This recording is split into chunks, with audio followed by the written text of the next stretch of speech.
Yo, what's going on, boy? What's going on, my guy? Give me 1 second. I'm just tweeting out this and we're about to get started. I'm trying to get done with this fast so I can be ready for E3 because I'm live streaming E3. And then after that, we're gonna go play Ratchet and Clank today. Today is a full day of like content, man. So I gotta make sure all of this stuff gets done quick, fast, and in a hurry. Copy link. After I tweet it out, I'm gonna get started. People will join in as they come. Paste. Alrighty. Manga rundown episode episode 3 is live. Okay. All right, cool. What's going on, everybody? It's your boy Rexor. Here for the manga rundown episode 3. It's been a interesting week in terms of me reading manga. This is gonna be more of a manga slash webtoon stream because I didn't read too much manga this week. I was reading a lot of webtoons and a lot of manhwas because they have been fantastic. So here's today's schedule. We're gonna be doing this for about 45 to 55 minutes, and after we get done with the manga rundown, we're gonna be going straight into the Xbox Bethesda E3 coverage, and we're gonna be watching E3 for about an hour and a half, maybe 2 hours. And after we get done with the Bethesda Microsoft E3 coverage, what we're going to do is we're going to take like a 30-minute break, maybe 45-minute break. Then after that, we're going to start up Ratchet and Clank and Rift Apart, and we're just going to play that probably maybe to the end of the night. I want to get pretty far in that game, and we'll play it maybe 4 or 5 hours, maybe. Um, yeah, so that's the schedule for today. Welcome to the Manga Rundown. This is where we talk about manga. We talk about what's good, what's bad. We talk about what I'm enjoying. Then today specifically, we're not going to be doing the reaction portion because I'm crunched on time.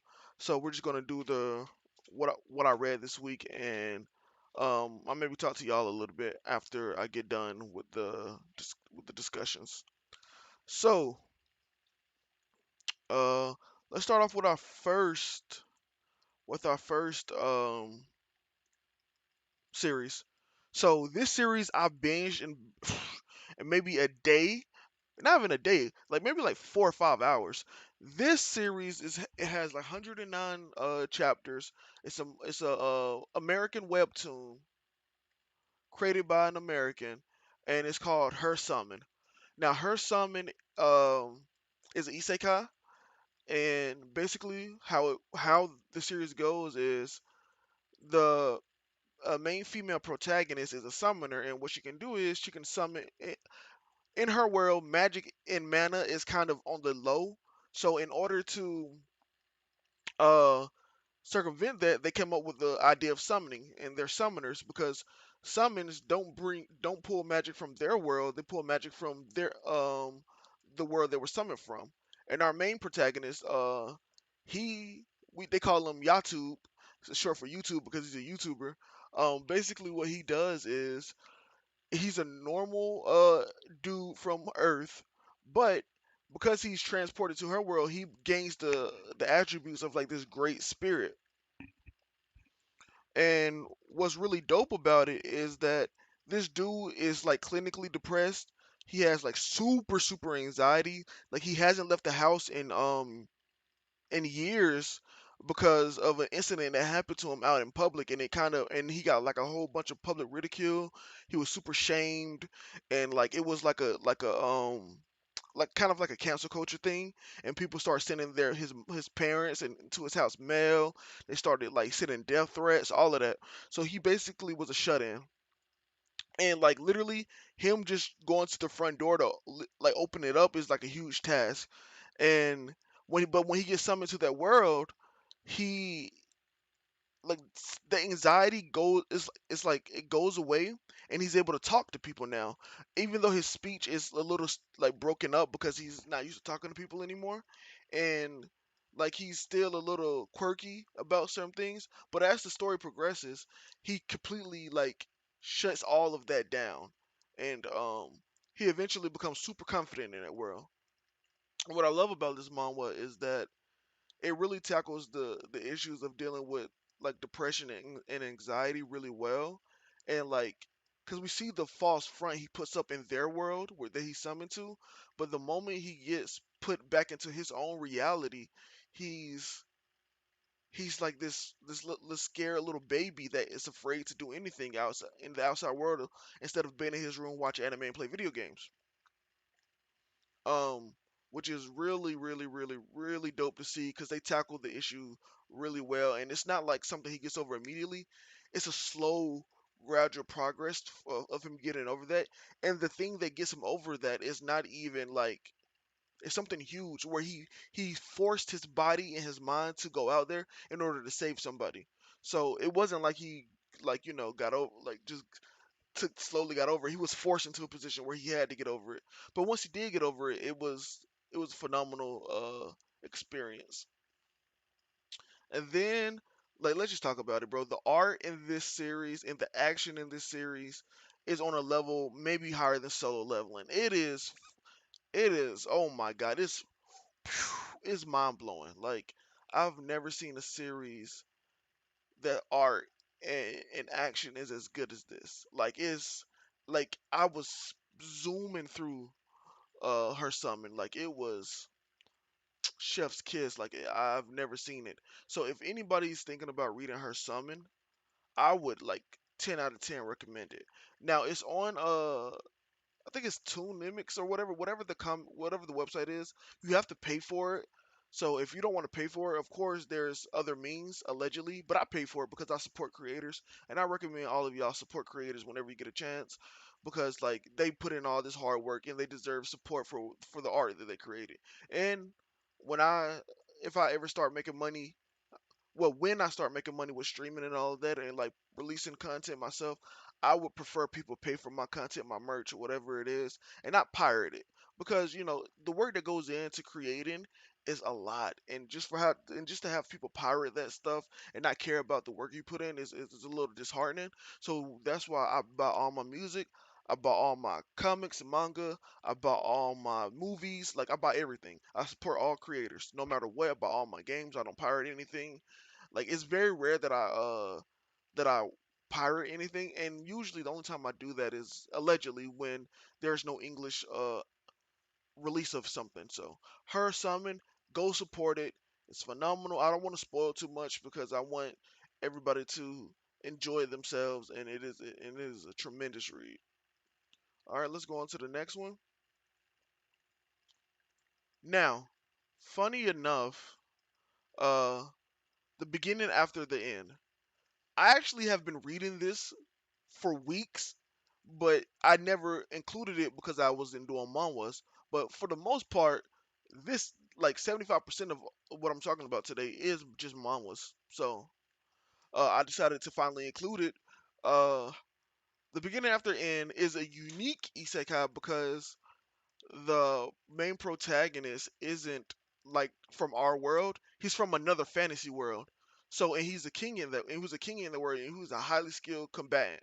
And the moment he died, he got transported to another fantasy world. But to him, it's not really a fantasy world, it's just another world that he's getting transported to because in his world they have like the skills and the magic and all of that. So when he gets transported to the other world, he starts off as an infant, and because he has all his knowledge and all his know how about skills and things, he brings a level of expertise to that world that nobody really has, especially at his age. Of course, the later the series goes on, there's people that's stronger than him, like vastly stronger, superior to him. But the thing is since he's so young, eventually, like just by the nature of his body growing and him getting older, he'll naturally just surpass them over time. And they have such a unique. Give me one second. Let me drink something real quick. They have such a unique fighting system, and like the way that the mana works in this series is very detailed. Like it starts off to even be able to use magic in any way, shape, or form, you have to, or even skills. Like so, there's like two types of magicians. there's like emitter magicians. They're not called emitters. I can't remember the actual name and the terminology, but there's emitter magicians. They use like outward spells as long range attacks, and then there's the enhancer magicians that can't use outward attacks, but they can hone the magic within their body to strengthen their body in their attacks. So those are the two types of magician. So you're either one or the other, but some people, like our main character, can do both. And then you have different attributes. So you got fire, water, and usually you only have one attribute for the rest of your life. That's just one attribute. Some people have two attributes. Those are like really special people, and those are like the high echelon. And then, but our main character is a quadra uh, attribute user. So he can use four attributes, and he can use augmentation, and he can use emitter ability. So he's like very broken. But the thing I like about it is that he doesn't start that way. He works very hard to get where he is. Um, because he has the knowledge of a king, and he has like 45 plus years of combat experience. What's unique is he knows what to do in every situation, but because his body is so underdeveloped, his body can't move the way his mind wants to move. So he has to come up with other things to do to circumvent that issue until his body finally matures. And and early on, he starts off to unlock the mana. He starts meditating, and what he does is he unlocks the first stage of the mana core very simply, and it releases this huge explosion, and it destroys the house. But his parents are so surprised that he did that, and he's like a prodigy. And the way that the mana stages work is that first your mana core starts off black, and then after your mana core is just pure black, it goes to is dark red, and then is solid red, and then there's light red. Then after light red, it goes to dark orange, solid orange, uh, light orange. Then it goes to gray, I think. Then it's like dark gray, solid gray, bright gray, and then it goes to after that it goes to white, I think. Because after that you get a pure white mana core, and a pure white mana core is like the strongest you can get. But apparently our main character has another level of that. Instead of pure white, his is like purple, pure purple. And the reason for that is because he's also a beast tamer, and beast tamers are like kind of unique because it depends on the type of beast you get. You can have a low level beast and you can tame that, or you can have an extremely high level one. And he's a dragon tamer. He has one of the rarest ones, if not the rarest one. And like he is just beast. And then the action in this is just phenomenal. The action, the combat, the story, the lore. And one thing I really like about the beginning after the end, what's up, Wave, is that usually in stories like this, like in Jobless Reincarnation or other stories where the isekai, the main character usually goes after the girls and that are his age. But our main character has a dilemma where he feels like it is uh intrusive to do so because he has 45, 50 years of experience as an adult male being with multiple women, that when girls his age, when he's like maybe 14, 13, or 15, 16, or when they're confessing their feelings for him or they like him, he feels that he's obligated not to indulge them on that because he can manipulate them in many ways and get away with anything because he has that much experience, and they haven't grown to that age yet, so he doesn't. And also he's not sexually attracted to any of them, so like he has this dilemma where he looks at them as all kids and he can't get over that hump. But then the issue comes in where the one of the main girls he like, well, that likes him, like I would call her the main female protagonist. She she thinks he's being immature because he can't even tell his true feelings or be upfront with her about why he's rejecting her.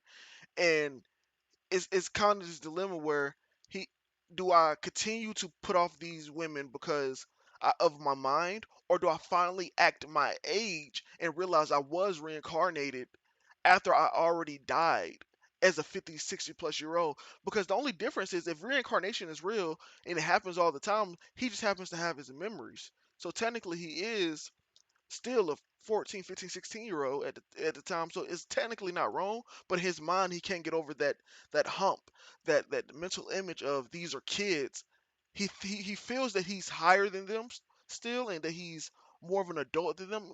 And but he has to realize that sometimes his body and his age actually affects his mind, and he's still a kid. I don't know which one is the right way to go, but that's what makes this story interesting. That's what makes it amazing. And also some of the scenes in this, like this image right here, are just phenomenal. Like, I enjoy reading this so much. I read it. I think it comes out weekly, or bi-weekly, and I read it every week. And I pay for it again, just like her summon. I pay for this every week. Well, let me rephrase that. Her summon, you got to pay a one-time subscription fee, so it recurs every month. This one, you have to pay for every individual chapter. So I pay for every individual chapter. I enjoy it. I read it weekly, and I already went on my creative spill. So support this, the beginning after the end. I think it's a great, fantastic manga. Um, it's up there with Solo Leveling and her summon. Those are my top three right there. Her summon, this, and Solo Leveling are just like phenomenal. So I would recommend this to anybody. It's a great, enjoyable read. It's it's one of those things where you can just have fun. There's no analytical. How much is every chapter? I don't know. Like, if you spend like $10, I think you could read like 40, 50 chapters. So I think I ended up spending like $30, and I end up getting to like 100 and something. So I don't know. I don't know. But again, it just depends on what you want to do. Like, I always say support the creators, and it's quality content, so I don't mind supporting it. But everyone doesn't have that luxury, so allegedly there's other places you can find this manga at. Allegedly, that's all I know. The streets be talking. Streets be talking. So I mean, but that's just me. Let's go on to our next one. All right, now this was recommended to me by Rant in the chat. Rant is not here today, I don't think, but Rant recommended me Gosu. Gosu is a webtoon that I enjoy, but it has badass moments, and the main character is funny, and it's getting more serious. But I don't think like I'm super like invested because ultimately I didn't drop it, but I did like take a break from it, like, because usually when something is fantastic, I finish it in a day or in a day and a half, and it's all that's on my mind until I catch up, but then I'm left and feeling empty. Ghost doesn't give me that feeling. It has badass moments. It has moments where I wanted to keep reading for. No, no, no. It's hidden. It's hidden. It's hidden. I promise you, it's good. But I feel like I have read like her summon, the beginning after the end. These things have been so great, and I've been reading so much great webtoons and manhwas that when I go back to something that's like maybe slightly above average or average itself, it's kind of like when you've been dealing with tens and like dimes like for like a while, and then you go back to like a 6 or 7. It's like it's cool, but man, those dimes really left an impact on me. And hopefully Gosu gets to that point where it leaves like a huge heavy impact on me.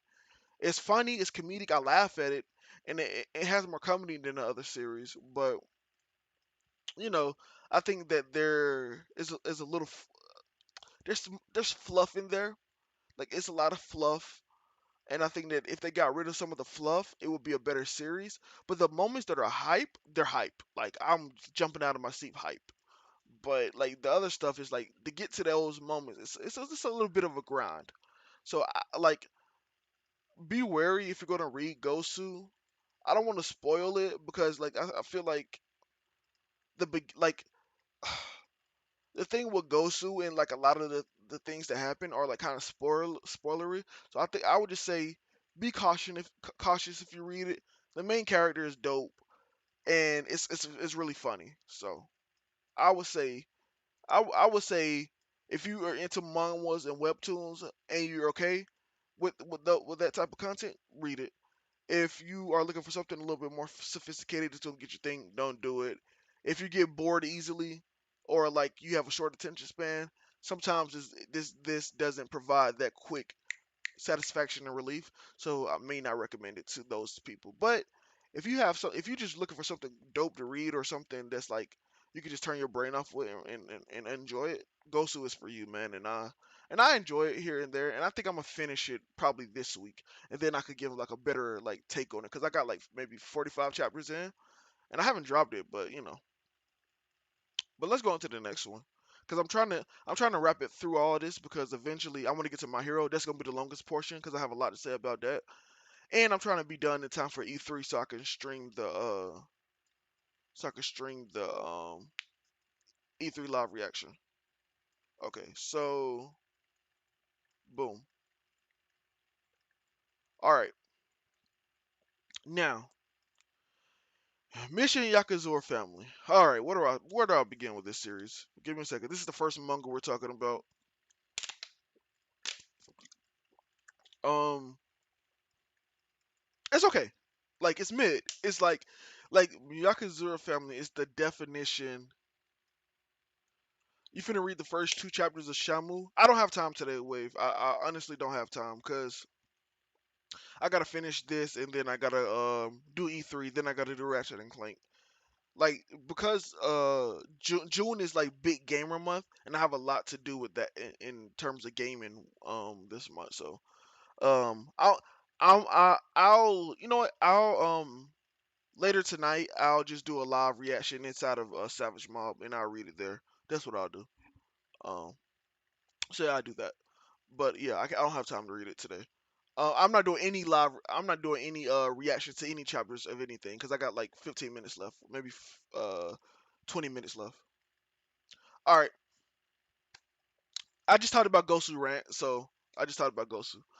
Here we go. Mission Yakuza family. It's mid. It's like the truest definition of mid. That's Mission Yakuza family. It's enjoyable. It has good moments, but it's shonen, bro. Like it's shonen of the shonens.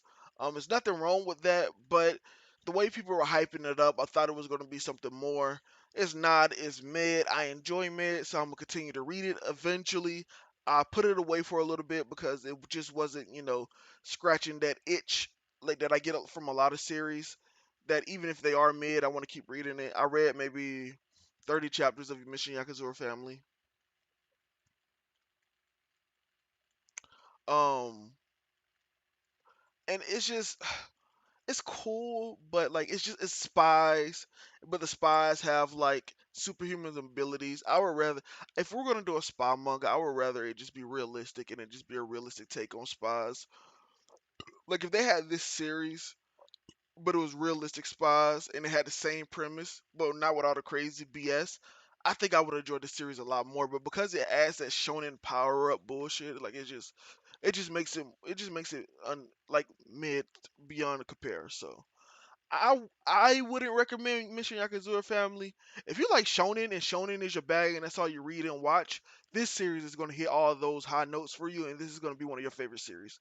But if you have a refined palate like me, and if you've been reading and watching anime manga for over like almost shit like 20 years like I have, then it's just like you've seen it all. You've seen this before. You've seen this. You've seen this like 20 or 30 times. So it's like, I mean, it's all right. And somebody will love this. Somebody does love this, and this is somebody's favorite manga, but it's not mine. Um, the main character is cool. He starts off with anxiety, depression, gets over it, becomes a Chad. Main female lead, she's cool, great, okay female character. But the best character in the series is the older brother at the top of the screen with his hand over everything. He's a sick freak that is in love with his sister. Not in love with her like in the sense of sexually, but he loves her so much that he protects her from all danger. And literally everything is a danger. So a bug could be a danger. Anything could be a danger. So he wants to keep her like trapped in a room like Rapunzel. He's the best character because he's funny as hell and he's OP. He's the strongest character in the series that we know of so far. So yeah, that's my take on Mission Yakuza Family. I mean, yeah, it is what it is. And you want a quick rundown of what happened? Uh, we talked about her summon, which is amazing, fantastic, 10 out of 10. Would recommend. We talked about the beginning after the end, 10 out of 10. Would recommend. We talked about Gosu. I gave that like a 6 or a 7. And then we talked about Mission Yakuza Family, which I gave a 5 on the dot. So you're caught up. That's everything. Now let's talk about My Hero Academia, chapter 316. All right, man. we need to have an honest discussion about My Hero recently. Um, it has fallen in a way that I never thought My Hero will fall. Um, this chapter is probably the worst chapter after 295 in my opinion. Um, not because of the chapter itself, because if I gave this chapter to somebody that's like maybe like at chapter two of My Hero or somebody that's an anime only and showed them to this, they would say that this is 10 out of 10 chapter, one of the best chapters they've ever read of My Hero. Or if I just gave this chapter to um somebody that's heard about My Hero in passing, they would say this chapter is fantastic. But the issue with this chapter is when you contextualize all of that happened in the chapter with what's been happening recently in the manga and everything that's happening in the narrative altogether. So actually, let me pull up the chapter right now on my phone so I can really just talk about like panel by panel or like not even panel by panel, but like just things that are wrong with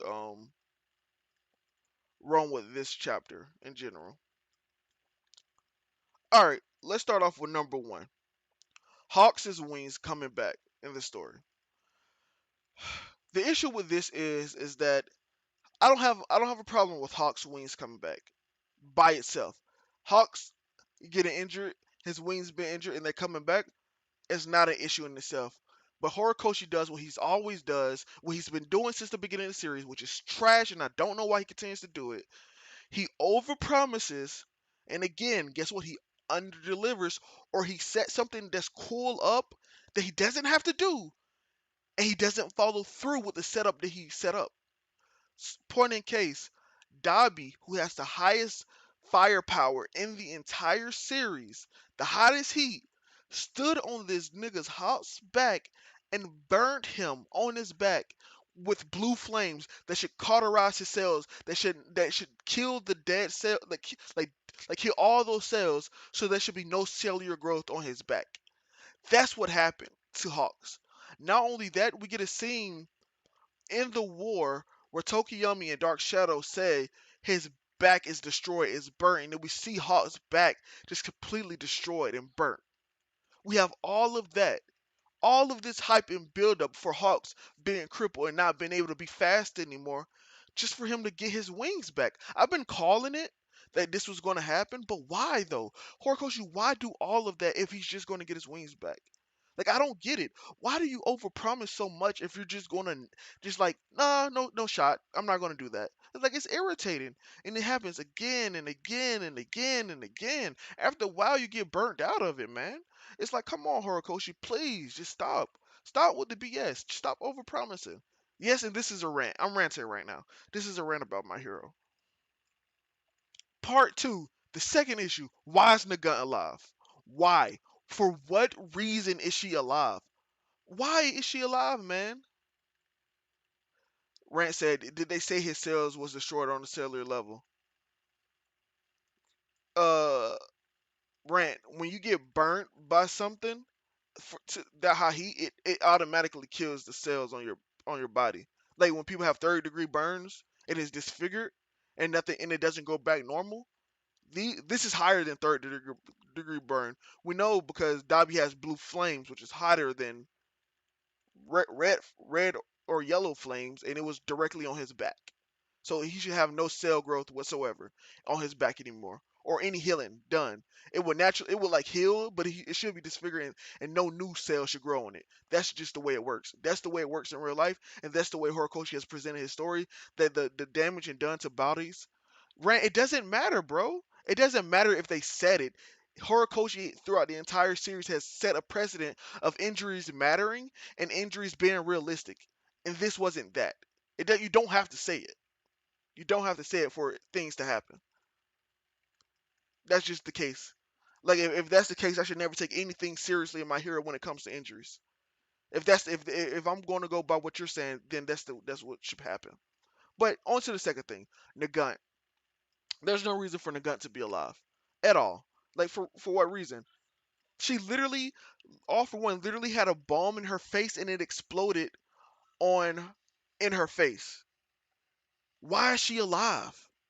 Why? If you were going to keep her alive, Why show that All for One was destroying, like had a bomb, a literal explosion in her face? What, like, what's the point of showing that if she's just gonna live? Again, why are you showing stuff if you're not going to deliver on it? This right here just shows you that nobody is going to die in My Hero. There are no stakes. There are zero stakes. There are zero stakes in My Hero because even if the Gunt can't die, if Nagunt can't die, I'm literally not worried about anybody in this series anymore. All Might may not die. Ian has been telling me that All Might is probably not gonna die. I was fighting against him for a while, but it's looking like All Might is gonna live. Because All for One just said he doesn't care about All Might. I doubt Shigaraki really cares about it anymore. So All Might may live. And Nagunt, like, it's like, bro, what's the point of showing the explosion if you're just gonna have her live? It's just more BS. And then let's go on to the next thing. What's the next thing? All right, let's talk about Chisaki. This isn't technically a negative, but this is just the way I see it going. I was talking to Ian, and we basically came up with the way Overhaul is going to be handled the rest of the series. Overhaul is going to go apologize to Eri, do all of that, and then Eri is going to bring his arms back. E- Overhaul is going to save the boss. Then Overhaul is going to help the heroes produce the quirk erasing bullets again, and Deku is basically going to avatar Aang, Shiggy, or All for One, whichever one he fights. And basically, what he's going to do, well, Shiggy, because what Deku's going to do is he's going to hit the Quirk Erasing Bullet on Shiggy, and he's going to be like, I took away your bending. Now I don't have to kill you. Now we can lock you up. That's basically what Deku was going to go to do to Shiggy, and that's the way Overhaul is going to tie into the rest of the story, and that's how he's going to extend, and that's how My Hero is going to end. With the defeat of Shiggy without killing him because of the Quirk Erasing Bullets. He's going to avatar Aang Shigaraki. And that's going to be all thanks to overhauling him being in the story again. Thank you, Chisaki. You're dope. You're doing great stuff. Um, Here's my other big issue. All for One. Why? Why is he in the story still? Not even why is he in the story. Why is he playing such an integral role in moving the plot of the story? Why is he the main villain focus? Why? Why is he doing all of this? Why have him do all of this and not Shigaraki? I'm just like so baffled and confused by this because after Kamino, All Might and All for One basically said that Deku and Shigaraki are next. Guess who we're getting on the hero side doing all this stuff? Deku. Guess who's playing the background character? All Might. Why is All for One in the forefront of all of this? Last chapter, if Shigaraki was the one that exploded Nagunt's face, if Shigaraki was the one saying all these speeches to Deku about heroes and villains, it would be so much more impactful because that's the villain we want. Why are we getting All for One, man? When you told us that we weren't going to get All for One and All Might anymore, that it's up to the successors now, man. Let the successors cook. Let them grind. Let them work. Why is the story not focusing on Shigaraki? Literally, because Deku said he's got to save Shigaraki, and we don't know the state of Shigaraki, the story and the narrative doesn't effectively move forward until we get what Shigaraki is doing. Literally, when Deku said that, all we had to do was have half a chapter, even quarter of a chapter, figuring out what the hell Shigaraki was doing. See his state of mind, see the League of Villains state of mind, and then we would have been cool. But because we haven't gotten that yet, it's just like, why are we focusing on All for One? It's like I don't understand. I don't understand it. Like All for One is on their eyes and shit. I predict everything, and everything I predict comes true. He's Aizen. That's literally who he is. It was like him was cool at first, but I'm getting irritated that All for One is doing all the stuff that Shigaraki was supposed to do. Like it's irritating, man. And then let's go on to the final thing about My Hero, man. The explosion at the end. Why? Why is there another explosion, bro? Why is there another explosion? Huh? We already had the All Might explosion at the car. Surprise, surprise, All Might lived. Nobody thought he was going to die. Why have these big stake moments if nothing is going to come from them? All Might lived. That's one explosion. Explosion on the gun face. She lives. Nothing came from that. A third explosion. They're in the mansion that All for One had, and it explodes. Nothing's going to come from it. How am I supposed to feel scared or emotional for these characters when it's been shown multiple times that they're just going to live at the end of it? It makes no sense. It's ridiculous. Like, there should be, like, you can't tell me there's anybody in the My Hero manga community that really thinks anybody is hurt here. And if you think they're hurt, or like not even hurt, let me remove hurt, dead. There's nobody that thinks they're dead. Like let's be real. There's nobody that thinks that. And if you think that, you haven't been paying attention to the story. Because the war happened, nobody, only Midnight died. All this other stuff happened, nobody's died since then, bro. Like, I'm just confused on why you keep doing the same bullshit. Like, you keep setting up, you overpromise, and you do these high scale stakes, and we just know you're not going to deliver on them, man. Like, it makes no sense. It makes no sense. And here's my prediction. I could be wrong, but here's my prediction. Deku's finally going to use the second user's quirk. We don't know what it is. We don't know what it's about. But if he's going to use that quirk to save everybody in the mansion. And if that happens, that is the most, that's trash. It's completely garbage. And I'll come back on here next Sunday and rant again. Like, bro, my hero has fallen so much from where it was. Like, it makes no sense. Like, if you weren't gonna have Shigaraki win and have the heroes retreat and have the kids be the main focus of the story, like I wanted to happen, like where the pro heroes all lose and now it's the kids to come to be the contingency and the backup plan, and we're focusing all on the kids. If you're not gonna do that, at least set up, build up, and write the story in a consistent way that you've been writing it for the first 295 chapters. At least do that. But guess what we're getting instead? Time jumps, retroactively going back to things that we could get in real time. Deku using pulling power ups out his ass with no explanation beforehand what something is, or even a little bit of training or a little knowledge or how he's going to use it or how he should use it.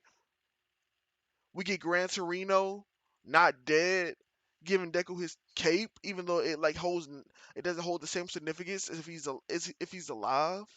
Like, this is the My Hero we've been getting, and people tell me that the pacing issues of it's just going super fast, but not. It's like it's giving us a lot, but not giving us anything at all. Muscular getting getting one shot like weirdly. It wasn't even executed good. His arms, like, this is My Hero in a nutshell, man.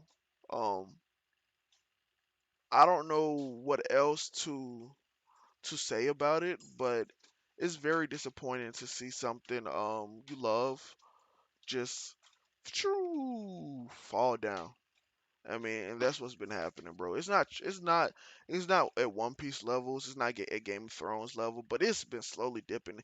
I have My Hero at a 7 now. It was an 8. It's just slowly going down, bro. It's slowly going downhill. I don't know if he can ever recover for this. Literally, the only way to recover from all this BS is through Shigaraki.